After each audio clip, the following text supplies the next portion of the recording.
Welcome to lecture 17 of HRM lecture series. In today's lecture, we will talk about methods of training and development. So let's start. Methods of training and development have been divided into two parts. Some are methods of training and some are methods of development. Now, if you have a look at the methods listed under this training list, you will find that all the methods that are there in training list are also there in development list. For example, on the job, understudy, on the job, understudy, then job rotation is here also, apprenticeship is here also. And from here you can make out that all the methods that are there in training are also there in development. Or we can also say that development is a wider term. When we discuss difference between training and development, हमने यही कहा था कि development का जो scope है वो wide है as compared to training. So whatever comes under training also comes under development. Okay, so it is a wider term. Similarly, for off-the-job training, a vestibule or stimulated is mentioned in training, while in development, again vestibule is there. But there are many more on-the-job methods in development, and a number of methods are listed in development as far as off-the-job training is concerned. Right? Now, let us first understand what is on the job and what is off the job. As the name suggests, जब काम करते करते कुछ सिखाया जाए तो that is on the job training. यानी the worker is learning by doing. तो वहीं पर वो सीख रहा है और काम कर भी रहा है. तो this is on the job. तो on the job means learning while doing. Off the job, as the name suggests, job नहीं कर रहे हैं आप अलग से किसी एक पर्टिकुलर प्लेस पर ट्रेनिंग ले रहे हैं, तो this is of the job. यानी एक्चुअली काम नहीं किया जा रहा है लेकिन काम कैसे करना है ये सीखा जा रहा है at some other place. Okay, तो that can be a school और ट्रेनिंग स्कूल, और there are so many other things that will talk about later. Okay, but the basic difference between on the job and off the job is on the job means learning while doing and off the job means learning only and doing later. Learning now and doing later. Okay, now let us talk about these methods in detail one by one. Some of these methods I won't talk in detail because as the name suggests those are too easy to understand and perhaps आप ही कहेंगे कि ma'am ये तो हमें पता है. तो अभी हम बात करते हैं ऑन द जॉब ट्रेनिंग में जो सबसे पहला मेथड है अंडरस्टडी. अब अंडरस्टडी क्या होती है इसके बारे में बात करें. Understudy is a method where a superior gives training to a subordinate. तो जो सीनियर है वो जूनियर को ट्रेन कर रहा है. A superior gives training to a subordinate who, कौन सा subordinate, who he hopes will be his heir apparent. अब ये एयर एपरेंट क्या होता है वो हमें समझना है.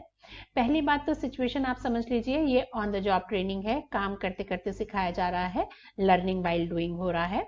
दूसरा, इसमें जो सीनियर है वो अपने जूनियर को ट्रेन कर रहा है, तो काम कर रहा है, काम करवा रहा है, और कैसा काम करता है सबऑर्डिनेट वो साथ साथ सुपरवाइज भी कर रहा है. ठीक है, superior gives training to a subordinate. और कौन से सबऑर्डिनेट को ट्रेनिंग दे रहा है, दिस इज वेरी इंपॉर्टेंट. किसको दे रहा है? who he hopes will be his heir apparent. Heir apparent means वो व्यक्ति जिसे हम ऐसा मानते हैं कि ये हमारी जगह लेगा, हमारी when we will not be there at this workplace, maybe due to death or maybe due to retirement or maybe due to any other reason, when I won't be there, this person, the superior is having this understanding that when this superior won't be there, then this subordinate will take his or her place. Therefore, this subordinate is being treated as heir apparent. यानी ये वो व्यक्ति है जो हमारा उत्तराधिकारी बनेगा. जब हम इस काम पर नहीं होंगे तो ये उस काम को संभालेगा. ठीक है। और ये मेथड जो है ये अंडर स्टडी कहलाता है। नाम से कुछ समझ आ रहा है कि हमारे नीचे सीखना, यानी जब हम काम कर रहे हैं, the superior, when the superior is working, he or she is training a subordinate to do all those tasks, to manage all those responsibilities which this superior is managing। ठीक है, तो अंडर स्टडी, शिष्य बनाना भी इसको हम बोल सकते हैं हिंदी में, कि जब किसी सुपीरियर को लगता है कि एक सबऑर्डिनेट उसकी जगह लेने के लिए एलिजिबल है, केपेबल है, तो उसको ट्रेन करना उन सारे कामों के लिए जो ये सुपीरियर काम करता है। तो this method is termed as understudy. This subordinate learns through experience and observation by participating in handling day-to-day problems। ठीक है, this is practiced as both lower as well as higher level of management. तो ये दोनों तरह से होता है। Higher level of management पर भी अंडर स्टडी की जाती है, कुछ सबऑर्डिनेट्स को अपने साथ काम कराया जाता है और उन्हें वो सिखाया जाता है कि हमारी एब्सेंस में वो कैसे काम करें, और यही काम मिडिल लेवल मैनेजमेंट पर भी होता है, इवन लोअर लेवल मैनेजमेंट पर भी होता है। ठीक है, तो अगली पीढ़ी को तैयार करना कि जब हम नहीं होंगे तब कौन हमारी जगह काम करेगा, ये अंडर स्टडी कहलाता है। For example, a potential future CEO works as the assistant to the current CEO. तो जो आज के सीईओ हैं उन्हें जिस सबऑर्डिनेट में ये कैपेबिलिटी नजर आती है, ये पोटेंशियल नजर आता है कि वो हमारी जगह ले सकता है फ्यूचर में, उसे तैयार करना अपनी जगह लेने के लिए। ठीक है, तो a potential future CEO works as the assistant to the current CEO. So this is on the job training method और इसका नाम है understudy. Next on the job training method is job rotation. नाम से थोड़ा थोड़ा समझ आ रहा है कि अलग अलग काम कराते रहना एक ही वर्कर से, उसको डिफरेंट कामों पर उसकी पोजीशन को रोटेट करते रहना। ठीक है, it is the process of training employees by rotating them through a series of related jobs। इससे फायदा देखिए क्या होता है कि एक वर्कर को पूरा एक काम करने में जितने डिफरेंट स्टेप्स या डिफरेंट स्टेजेस होती हैं उन सब पर काम करने का मौका मिलता है, उन सबको सीखने का मौका मिलता है, और इससे उसकी जो यूजेबिलिटी है वो बढ़ जाती है, वो ज्यादा वर्सेटाइल हो जाता है, जहां पर जरूरत पड़ती है वो वहां पर काम कर सकता है। ठीक है, this is job rotation. On the job training है, it is the process of training employees by rotating them through a series of related jobs. Rotation not only makes a person well acquainted with different jobs, सारे काम सीख जाता है, वो सारे कामों के बारे में पता चल जाता है, but it also alleviates boredom and allows to develop rapport with a number of people. Obviously जब आपको थोड़े टाइम बाद किसी नए काम पर भेज दिया जाए, उसके थोड़े टाइम बाद फिर से किसी और काम पर भेज दिया जाए और ये प्रोसेस चलता रहे, फिर वापस आप पुराने सबसे पुराने काम पर आए, तो basically what is happening is that the monotony और the boredom gets removed.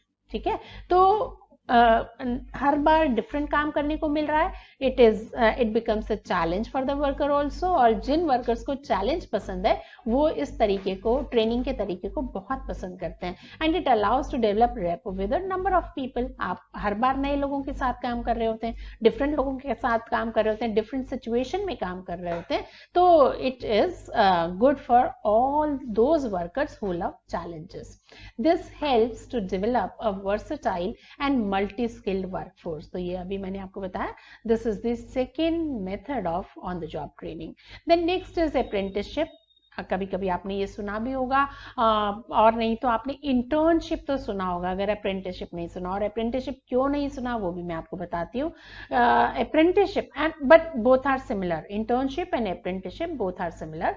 Apprenticeship actually क्या है वो हम सीख लेते हैं, हमें समझ आ जाएगा कि it is very much similar to internship. A structured process. Apprenticeship is a structured process by which the trainee becomes a skilled worker. Skill सीख रहा है वो through a mix of classroom teaching and on the job training. दोनों काम हो रहे हैं, theoretically भी उसको सिखाया जा रहा है कैसे काम करना है, क्या काम करना है, और प्रैक्टिकली भी ऑन द जॉब भी वो ट्रेनिंग ले रहा है। This is apprenticeship. This particular method is suitable for craftsmen, for electricians, plumbers, masons, mechanics, printers, etc. अब देखिए क्या है, ये सारे स्किल्स वो स्किल्स हैं जिन्हें आप सिर्फ थियोरेटिकली पढ़कर नहीं सीख सकते। यानी आपको थियरी तो पता होनी चाहिए, फॉर एग्जाम्पल क्या पॉजिटिव है क्या नेगेटिव है, ये इलेक्ट्रिशियन को पता होना चाहिए, अर्थिंग क्या होती है क्यों होती है, ये उसे पता होना चाहिए थियोरेटिकली। लेकिन जब तक वो प्रैक्टिकली ये काम नहीं करेगा तब तक उसे समझ नहीं आएगा कि कौन से वायर को किसके साथ जोड़ना है और कैसी चिप क्या होती है, किसको आईसी कैसे परफॉर्म करते हैं, और अगर उनमें प्रॉब्लम आ जाए तो उन्हें कैसे रिपेयर किया जाता है। तो ये करके देखने वाले काम है, करके सीखने वाले काम है, learning by doing. Therefore this is part of on the job training. ठीक है, और ये अप्रेंटिसशिप किस पर्टिकुलर फील्ड में सुटेबल है, जहां क्राफ्ट्समैन हैं, इलेक्ट्रिशियंस हैं, प्लम्बर्स हैं, मेसन्स हैं, मैकेनिक्स हैं, प्रिंटर्स हैं। तो अब क्यों इंटर्नशिप नहीं लिखा और क्यों अप्रेंटिसशिप लिखा है वो हम समझ लेते हैं। नॉर्मली अप्रेंटिसशिप जो होती है वो उस तरह के कामों के लिए होती है जिन्हें हाथ से किया जाता है, मैनुअल करने के काम होते हैं, है ना। तो ये ज्यादातर फैक्ट्रीज में इस तरह के काम किए जाते हैं। इंटर्नशिप जो है वो उस तरह के काम के लिए है जो ऑफिस में किए जाते हैं, एडमिनिस्ट्रेटिव नेचर के होते हैं। तो ये हुए जो फैक्ट्री में करने के काम है, वहां पर जब ट्रेनी काम करते करते सीखता है, थियरी भी पढ़ता है और प्रैक्टिकल भी करता है, वो अप्रेंटिस कहलाता है और प्रोसेस को अप्रेंटिसशिप कहते हैं। और अगर यही काम एडमिनिस्ट्रेशन का सीखा जाए, पढ़ा भी जाए और प्रैक्टिकली करके भी देखा जाए, that is termed as internship. ठीक है, तो अप्रेंटिसशिप की हम बात इसलिए कर रहे हैं क्योंकि हम एक ऐसे ऑर्गेनाइजेशन की बात कर रहे हैं जहां पर कुछ मैनुअल वर्क किए जाते हैं। ठीक है, नेक्स्ट अब इसके साथ देखिए, अगर ये हमने 3 पढ़ लिए, under study, job rotation and apprenticeship, so let us again have a look in training. On the job training में यही 3 चीजें लिखी हुई हैं। ठीक है, तो ट्रेनिंग का ऑन द जॉब मेथड्स हमने कर लिए। Next comes off the job development की, अभी हम बाद में बात करेंगे। तो off the job training method की जब हम बात करें तो we say that a vestibule or simulated training. अब ये क्या है, what is a vestibule or what is simulated training, इसको देखते हैं। एक मिनट, हाँ, वेस्टिब्यूल अगर आप इसका डिक्शनरी मीनिंग देखें तो this is a passage between the outer door, the entry gate and interior of a building. तो जिसको हम लॉबी बोलते हैं या फोयर बोलते हैं, ये वेस्टिब्यूल वही है। यानी एक्चुअली आप वर्क प्लेस पर नहीं पहुंचे, लेकिन आप एंटर कर गए हैं, यानी आप उस जिस बिल्डिंग में आप जा रहे हैं, जब आप उसमें एंटर कर लेते हैं तो एंट्री से लेके इंटीरियर ऑफ बिल्डिंग तक पहुंचने वाले रास्ते को वेस्टिब्यूल बोला जाता है। तो हम इस ट्रेनिंग मेथड को वेस्टिब्यूल ट्रेनिंग मेथड क्यों कह रहे हैं वो हमें समझना है। Because this is a computer based training method and is provided by special instructors away from the shop floor। shop floor का क्या मतलब है, वो एग्जैक्ट प्लेस जहां पर इस वर्कर को ट्रेनिंग के बाद काम करना है। ठीक है, तो शॉप फ्लोर पर अभी तक नहीं पहुंचा है वर्कर, बल्कि वो ट्रेनिंग ले रहा है और कंप्यूटर बेस्ड ट्रेनिंग हो रही है, यानी एक्चुअल मशीन्स नहीं है। अब इसका अगर हम एक एग्जाम्पल लें, पहले मैं इसे रीड कर देती हूँ, then will talk about an example, और वो आपको बहुत आसानी से समझ आएगा कि what is a vestibule training method और व्हाट इज सिमुलेटेड ट्रेनिंग।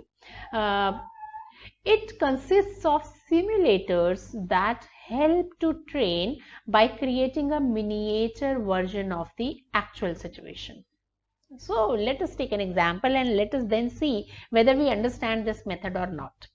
आप लोग अगर किसी गेमिंग जोन में जाते हैं तो वहां पर कार रेसिंग का कोई गेम है, आप बैठते हैं और स्टीयरिंग व्हील आपके हाथ में होता है और आपको क्या फीलिंग आनी शुरू होती है, that there is a road or maybe a bridge or some sort of hurdle, then you are driving a car and there are so many other cars that are on the road.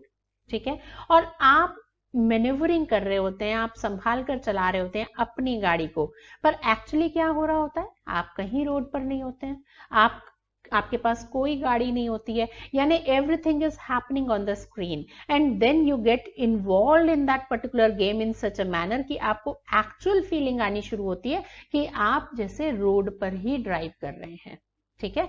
This is called a simulated environment, जहां पर computers की help से वो feel दी जाती है, वो environment create किया जाता है जो एक्चुअल एनवायरमेंट से बिल्कुल मिलता जुलता होता है, लेकिन वो एक्चुअल एनवायरमेंट नहीं होता है, ठीक है। अब इसको हम और थोड़ा डिटेल में समझते हैं। आई थिंक आपको ये कॉन्सेप्ट समझ आ गया होगा कि वेस्टिब्यूल या सिमुलेटिव ट्रेनिंग क्या है। तो इसका नाम वेस्टिब्यूल इसलिए दे रहे हैं क्योंकि हम एक्चुअली वर्क प्लेस तक नहीं पहुंचे हैं, एक्चुअली शॉप फ्लोर पे नहीं पहुंचे हैं, लेकिन क्योंकि हम एक फील्ड में एंटर कर गए हैं और अब हम वो काम करने की ट्रेनिंग ले रहे हैं through technology, with the help of technology हम वो काम सीख रहे हैं, एक्चुअल वर्क प्लेस पर अभी नहीं गए हैं। तो ये वेस्टिब्यूल या सिमुलेटेड ट्रेनिंग है। एग्जाम्पल से मैंने आपको समझाया कि ये क्या चीज है। आगे ये जो सेंटेंस है, this is also very important, is it consists of simulators that help to train by creating a miniature version of the actual situation, यानी रियल सिचुएशन नहीं है लेकिन सिमिलर टू रियल सिचुएशन है, ठीक है। बहुत सारे ऐसे ड्राइविंग स्कूल्स होते हैं जहां पर गाड़ी ड्राइव करना सिखाया जाता है, but not on the road. आप रोड पर नहीं आते हैं, आपके सामने स्क्रीन है और जैसे आप गेमिंग जोन में गाड़ी ड्राइव कर रहे हैं ऐसे ही वहां एनवायरमेंट क्रिएट किया जाता है, as if there is a road, there are some other vehicles also plying on the road, there can be a red light as well, or just like a real road situation, ठीक है। लेकिन आप बैठे हैं, chair पे बैठे हैं, आपके हाथ में स्टीयरिंग व्हील होता है और सामने स्क्रीन होती है, ठीक है। आप कह सकते हैं कि why is there a need to use technology in learning how to drive a car, कोई जरूरत नहीं है, आप एक्चुअली रोड पे जाके सीख सकते हैं। But then there are some drawbacks, क्या कि अगर आप एक्चुअली रोड पर हैं और वहां पर आप गाड़ी चलाना सीख रहे हैं, जैसे कि मोस्ट ऑफ अस सीखते हैं, तो एक्सीडेंट अगर हुआ तो हमें रियल डैमेज होगा, लेकिन अगर स्क्रीन पर सीखते हुए एक्सीडेंट हुआ तो गेमिंग जोन में होते हैं, हमारी गाड़ी उड़ जाती है, ठीक है, लेकिन कोई डैमेज एज सच नहीं होता है, पॉइंट्स नहीं मिलते, गेम में हम हार जाते हैं, दैट इज इट, लेकिन रियल डैमेज नहीं होता है। पर अगर रोड पर हम गाड़ी सीखते हैं और एक्सीडेंट होता है तो रियल डैमेज होने के चांसेस हैं, ठीक है। ये तो फिर भी इजी है, रोड पर हम गाड़ी चला रहे हैं, it can be done, but there are certain situations जहां पर सिमुलेटर्स के बिना हम सीख ही नहीं सकते हैं। फॉर एग्जाम्पल, अगर हमें एक एरोप्लेन को फ्लाई करना सीखना है तो क्या उसे हम सिमिलर फैशन में सीख सकते हैं जैसे हम गाड़ी ड्राइव करना सीखते हैं, कि एक्चुअली हम रोड पर चले गए और हमारे साथ हमारा ट्रेनर बैठा है और कंट्रोल्स उसके हाथ में और वो हमें गाड़ी ड्राइव करना सिखा रहा है और हम एक्चुअल रोड सिचुएशंस पर हैं। प्लेन फ्लाई करने के लिए ये this kind of real life situation can not be experimented with, वो हम एक्सपेरिमेंट करना अफोर्ड नहीं कर सकते। क्यों? क्योंकि रोड पर जो एक्सीडेंट होता है वो फिर भी मैनेजेबल है, लेकिन अगर हवा में एक्सीडेंट होता है, प्लेन क्रैश कर जाता है, तो वो it is such a huge loss कि वो अफोर्ड नहीं किया जा सकता। वो बहुत सारी तरह का लॉस हो सकता है, प्लेन क्रैश हो गया, प्लेन की कॉस्ट, पायलट एंड ट्रेनर उनकी लाइफ स्टेक पर है, और जहां पर वो क्रैश होगा वहां पर वो जो लोग हैं या प्रॉपर्टी है व्हाटएवर, वो सब डैमेज होगा। तो ये एक इस तरह की सिचुएशन है जहां पर हम एक्चुअल सिचुएशन में सीख नहीं सकते हैं।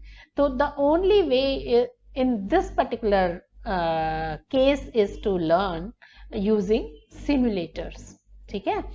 हालांकि बाद में जब सिमुलेटर्स पर सीख लिया जाता है, हर तरह की सिचुएशंस को हैंडल कर लिया जाता है, तब एक्चुअली एयर में जाना होता है, एक्चुअली एरोप्लेन फ्लाई करना होता है, लेकिन by that time the trainee learns so much and he or she knows how to handle the plane in a different kind of situations. तो कैसे करना है वो सीख चुका होता है, राइट। तो वेस्टिब्यूल या simulated training of the job training है, और ज्यादातर उस तरह की सिचुएशंस में इनको यूज किया जाता है जहां पर एक्चुअल फ्लोर पर सीखना बहुत कॉस्टली होता है, तो वहां फ्लोर पर सीखने की बजाय कंप्यूटर बेस्ड या सिमुलेटर बेस्ड ट्रेनिंग दी जाती है। This is of the job training, ठीक है। इसके साथ देखिए हमारा ट्रेनिंग के methods, on the job methods end of the job methods, ये हमने डिस्कस कर लिया। सिमिलर मेथड्स हमारे पास डेवलपमेंट में भी हैं, तो we won't repeat them, but there are some more on the job methods of development, and there are a number of off the job methods of development. So we'll talk about these extra methods of development on the job and off the job in the next class.